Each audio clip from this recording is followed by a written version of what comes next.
Mr. Ram Mohan Naidu.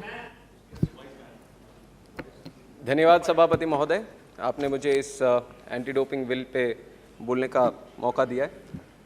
मैं Telugu Desam party से anti doping bill के समर्थन में मैं खड़ा हूँ और मैं धन्यवाद भी देना चाहूँगा मंत्री जी को, जो खेल की व्यवस्था को एक सही दिशा में आगे लेके जाने के लिए एक प्रयास कर रहे हैं। उसके लिए हम सब साथ में रहेंगे और सब समर्थन भी करेंगे। सर, ये बहुत ही महत्वपूर्ण बिल है और बहुत ही आवश्यक है आज लेके आने के लिए।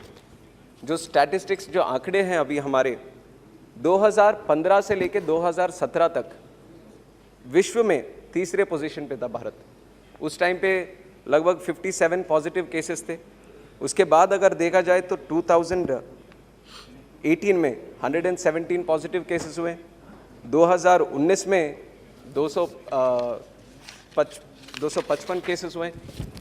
तो इस तरह से अगर देखा जाए तो ये केसेस बढ़ते जा रहे हैं। और आज भी थोड़ा दुख की बात है, जो कॉमनवेल्थ गेम्स होने वाले हैं उसमें भी लगभग 10 खिलाड़ी फेल हो गए, जो डोप टेस्ट है। तो बहुत ही आवश्यक है, इसको लेके आने की ज़रूरत तो बहुत ही है।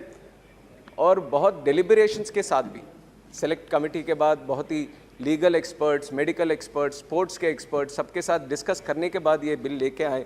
पर उसके बावजूद भी 2-3 ऐसे सुझाव हैं जो मैं आपके ज़रिए मंत्री जी को मैं यहाँ पे रखना चाहता हूँ। सबसे पहले, जो बहुत ही लोगों ने, सदस्यों ने भी मेरे से पहले जो बोल रखे हैं, उन सब ने भी ये बात उठाई है, जो डायरेक्टर जनरल का अपॉइंटमेंट या उसको जो निकालने के तरीका जो है, इसमें जो इन्वॉल्वमेंट है केंद्र सरकार की, वो डेफिनेटली वो कम होनी चाहिए या बिल्कुल होनी ही नहीं चाहिए। This is what the Wada also suggest. जो वर्ल्ड एंटी डोपिंग एजेंसी भी है वो भी यही सजेस्ट करता है कि एक इंडिपेंडेंट ऑर्गेनाइजेशन की तरह इसको चलना चाहिए।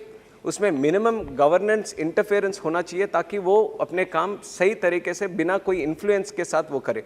और वाडा को क्यों इम्पोर्टेंट हम लेना चाहिए, क्योंकि एक देश ने इसी तरह वाडा के जो सजेशंस थे उसको नकारा तो उनको पूरे ओलंपिक से ही बैन हो गए वो रशिया। तो इसलिए हमें वाडा को बिल्कुल ध्यान में रख के कोई भी अगर निर्णय हम लेंगे तो ज़रूर उनके जो सजेशन है, उनके जो राय है, हमें ज़रूर पॉजिटिवली लेना चाहिए। सर, इसके बाद दूसरी जो बात है, अभी क्रिमिनल CRPC भी हमने ऐड किया है इसके ऊपर। तो ये बिल क्लॉज 19 भी सजेस्ट करता है कि NADA can enter search and seize for anti doping activities under CRPC। I just want to get a clarification from the Honorable Minister that this kind of clause will not be misused by any of the organizational officers. Will they be given any legal warrants before they are searching any player or not? That kind of clarification I would like from the Honorable Minister. Sir, other than this, एक और important बात जो मैं रखना चाहूँगा, national dope testing laboratory. पहले ऐसा होता था कि जो NDTL इंडिया का जो नेशनल डोप टेस्टिंग लैबोरेटरी था, वहाँ पे 6 केसेस ऐसे उन्होंने टेस्ट किया जो नेगेटिव आए। फिर बाद में मॉन्ट्रियल कनाडा में एक टेस्टिंग फैसिलिटी को जब उन्होंने भेजा तो वहाँ पे पॉजिटिव आए। तो इस तरह के काफ़ी इंस्टेंसेस ऐसे हुए थे जहाँ पे हमारे यहाँ पे अगर टेस्टिंग हो रहा था तो नेगेटिव आ रहे थे, कहीं और दूसरे लैब में अगर उसको करेंगे तो पॉजिटिव आएंगे। तो ऐसा क्या बदला? अभी तो ज़रूर ये लैबोरेटरीज़ को हम रिकग्नाइज़ करने के एक कानून तो लेके आ रहे हैं, पर ऐसा क्या बदलाव हम लेके आ रहे हैं इसके अंदर या इंफ्रास्ट्रक्चर के अंदर कि इस तरीके के इंस्टेंसेस आगे हम रिपीट नहीं करेंगे? तो this clarification also I definitely like from the honourable minister sir. Sir, the third point that I would want to make, इसमें एथलीट को डिफाइन किया है, but the only confusion that I have right here is if there is any player, foreign player who is coming from outside the country and competing in an event in India, will he be under the ambit of this law or will he be under their own parent country law? तो ये भी अगर, क्योंकि athlete को पूरी तरह से उसमें डेफिनेशन में मैं समझ नहीं पा रहा हूँ कि अगर बाहर के खिलाड़ी यहाँ पे आके इस देश में खेलते हैं क्या वो भी इस कानून के अंदर आते हैं कि नहीं आते?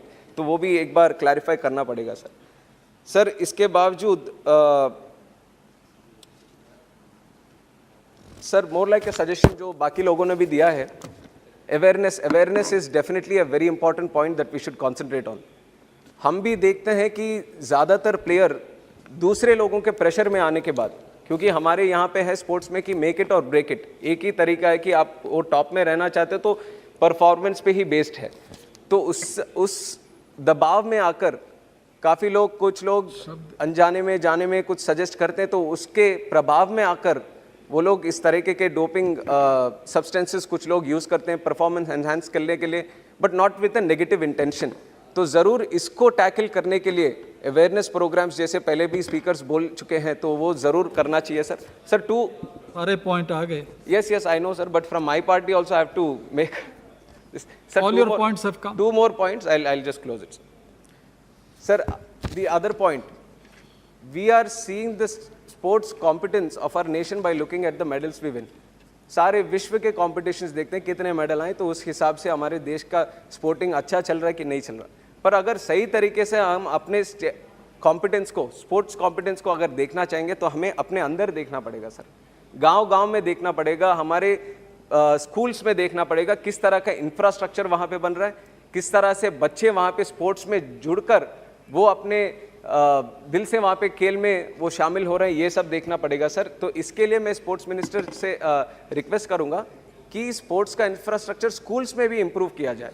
जब वो शुरू करेंगे हम, तो ज़रूर उसके प्रभाव से हम ये इंटरनेशनल लेवल पे वो मेडल्स हम आगे देख पाएंगे सर। तो We have a discussion in under Rule 193. yes, but I don't know if it will come or not, so I'll just make It the is point. being listed every day.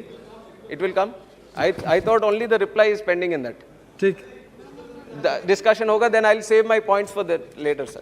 So I'll like to. So nice of you. Thank you, I Rammohan support the bill, sir. Thank you. Thank you, Rammohan Naidu ji.